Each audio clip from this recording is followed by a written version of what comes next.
Hey everyone, I'm Rather Incoherent, and this is Lola Hayes. I've already went through every class and reviewed them, looking at just their abilities, their signatures, and their weaknesses as much as I could in a vacuum. The point of this exercise is to try to understand where a character's strength comes from. Is it their stat lines, their deck building, their ability? And obviously it's some combination of all these things, but I want to better understand in what proportions these things contribute to a character's power. Since Lola Hayes is the only neutral investigator, she got left out to dry, and today I'll be doing a video on just her. I'm going to be honest with you, I was trying pretty hard to find something clever about Lola, so that this wouldn't just be like a 2-minute long video that was just, haha Lola bad. Because that's probably going to be a good enough too long didn't watch summary of this video. But I actually did realize something about Lola that's super unintuitive. I think most of the time when someone calls something a gimmick character, we as players understand it to be in the handful of characters with stat lines that don't total 12 because their abilities are so powerful that they don't get to have a full stat line. The character has sacrificed their stat line for a stronger ability. However, I think Lola Hayes is arguably the only character in the game that is a gimmick character, but what she's sacrificing isn't her stat line. With Calvin, his abilities are much better at the cost of his stat line. With Lola, her deck building is much better, but at the cost of her abilities. She's a gimmick character just like Calvin and Diana, she's just paying the cost differently for a different sort of benefit.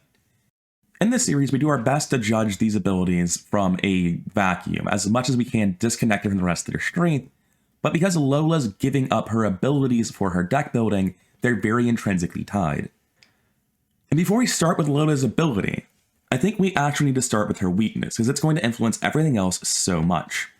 Crisis of Identity is one of those brutal weaknesses in the game. As a revelation, you discard all the cards you control of your current role. Then you discard the top card of your deck, switch your role to the class you discarded, and if you hit a weakness, you switch to neutral. Everything after that first line is kind of unimportant. Like, it could be a mild inconvenience, it could even be really bad sometimes. But the really big part is that first line, discard all cards you control of your current role.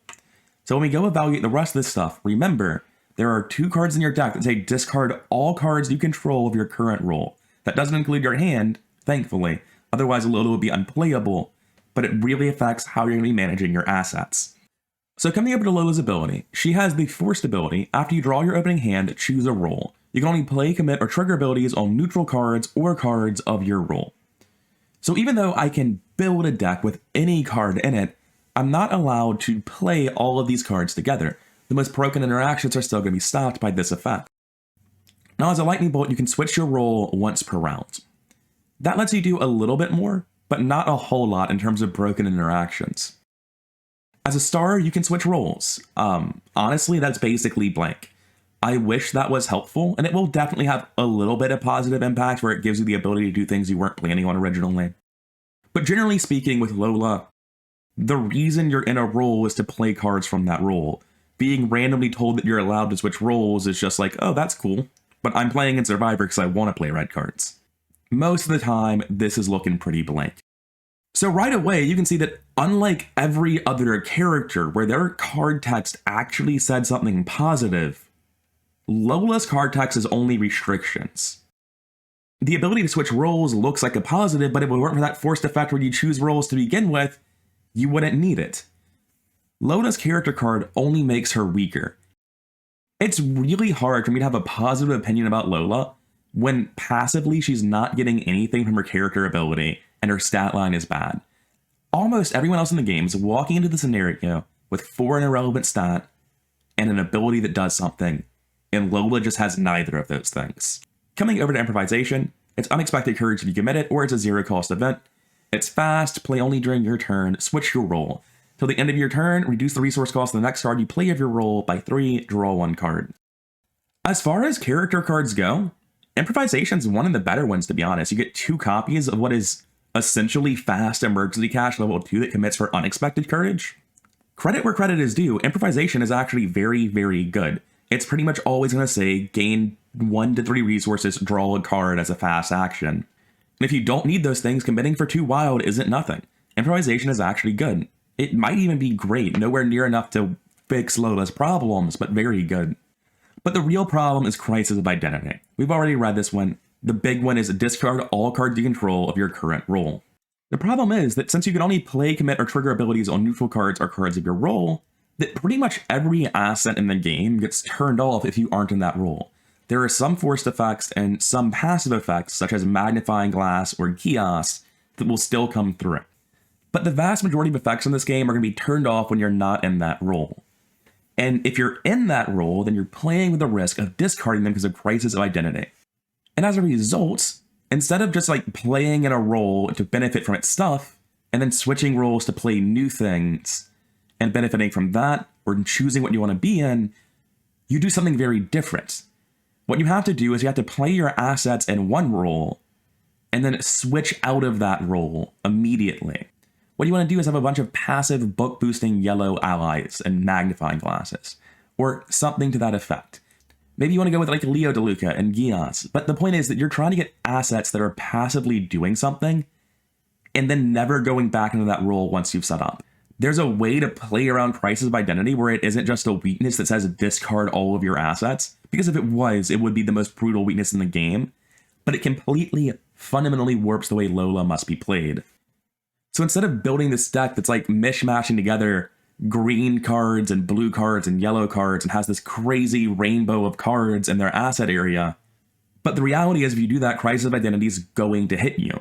So instead, what really tends to happen is you have a yellow board and then your hand is filled with red and purple cards. After you set up those Seeker assets, you switch out of the role and you're playing Mystic Survivor from then on. And you might pick different colors. I have no idea what is optimal for Lola Hayes yet.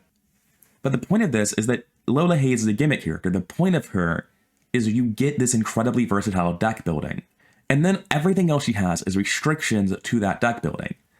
That's not necessarily bad. Calvin's a gimmick character where what you get is an ability that gives you tons of stats, but his stat line is zeros. We've seen people who have gimmicks that are directly contradicted by the thing they sacrifice. So Lola Hayes is not doing anything strange in that regard, but unlike Calvin, Lola Hayes is giving up too much of that ability. The huge restriction about basically being limited to passive assets of a class that is not the one you're playing skills and events from really hurts Lola. And it's because of that, because Crisis of Identity warps how you view assets so tremendously, that this card goes from being limiting to being suffocating. When it comes to placing Lola in the tier list, it's incredibly hard for me to say where she deserves to be. Because the power of all this essentially equates to like the entire question of Lola as a character. And that question is, considering all the restrictions Lola places on you about how you're going to be playing these cards that you're allowed to pick so freely, do those cards actually make for a strong character? And I'm not sure I can answer that question in a vacuum. I feel like the only way to judge Lola is on a deck-by-deck basis. Look at what you've built and answer the question for that deck. And there are so many different ways to build her that's going to take me quite a while to come up with what I think is the strongest, best version of Lola to judge. All of that said, this series places people in a tier list. It's about evaluating them and trying to put a number to it so that I can compare it to how I've evaluated them through other metrics in the past, so I need to put Lola somewhere. I can't just say it depends on the deck and shrug my shoulders. So gun to my head, where do I put her? I think that Improvisation does not carry her very much. I think that coming into a scenario with a blank card that's only restrictions and no benefits is absolutely terrible. I think Crisis of Identity is brutal in a way that largely negates most of the benefits you would get out of more flexible deck building. But I do genuinely feel that Lola's ability isn't bad. I want to put it in D tier, because I always want to put Lola in D tier. But like the video I made a week ago or so, where I said that I don't think a D tier should even exist when we're evaluating full complete decks, I don't think many things in Arkham Horror are actually bad. And I don't think Lola's ability is. It's an incredibly powerful gimmick, and there's a lot of restrictions in place to limit how strong it can be, just like all the gimmick characters. And I think, despite how harsh these restrictions are, to say that it's bad would imply that, like, there's no way in the entire card pool for these restrictions to be good. And that is just such an extreme and unreasonable statement. I don't think it's good. I think the point of this gimmick is flexibility, and it's restricted so much that it doesn't give you that. But I think she's fine, especially when you take into account how good Improvisation is. It is genuinely one of the better signatures in the game. Like, not even top 10, but in the top half for sure. Improvisation is quite good. I've been trying very hard to avoid coming over to the tier list because it's just Lola, but I needed to look at Lola on the tier list and the people I put beneath her to see if I really feel right about this. Because I did say that Jim and Skids, in terms of ability evaluation, were bad.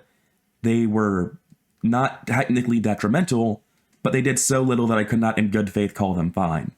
And I don't think that Lola's in the same boat. I think that her gimmick of versatile card building, despite being heavily restricted, is doing something. It's not literally nothing the way that Jim and Skids are. And Improvisation is actually a good card. Unlike what Skids and Jim are working with, where their signatures do very, very little, Improvisation's actually just an unambiguously good card that I would put in every deck in the game. Fast Emergency Cash is kinda sick, and I'd like to have 2 copies of it, especially if it commits for Unexpected Courage in every single deck. So yeah, despite feeling incredibly weird about not putting Lola even second to last on any tier list, no matter what tier list it is, I do feel like she deserves to be in C. And I've been looking at this for a while, feeling like it's gotta be wrong, second guessing myself, but it's right. Lola Hayes' abilities do something. Unlike Skids and Jim, Lola Hayes has a net positive to her character. She might walk in with restrictions on how her gimmick gets used, but Skids just walks in without an ability until like the second half of a big money campaign. And Jim Culver, at least on hard, has an ability. I'd put Jim much higher on the tier list on hard, but still, I think on standard, I rate Lola better than them. As weird as that is, I keep looking at this, I keep doing retakes trying to say something else, and every time it comes out, that Lola Hayes is fine. So I guess haha D tier wasn't a good summary of this video, as it turns out. It looks like at the end of the day, despite how bad I feel about Lola every time I try to build a deck for her, I do think that despite being the weirdest gimmick character in the game, and I do stand by that, I think she is a gimmick character, just in a different way than all the other gimmick characters. Her benefit is in her deck building as opposed to her abilities, and her cost is her abilities as opposed to her stat line, but she's totally a gimmick character. And she's fine, at least in this vacuum. I want to believe that there's a Synergy Lola deck out there that's actually good, but that's a topic for another day. I've been rather incoherent. I hope you enjoyed the video. If you did, consider leaving a like and subscribing. That stuff really helps the channel grow. And sorry for the shorter upload today. Anyways, I'll see you in the next one.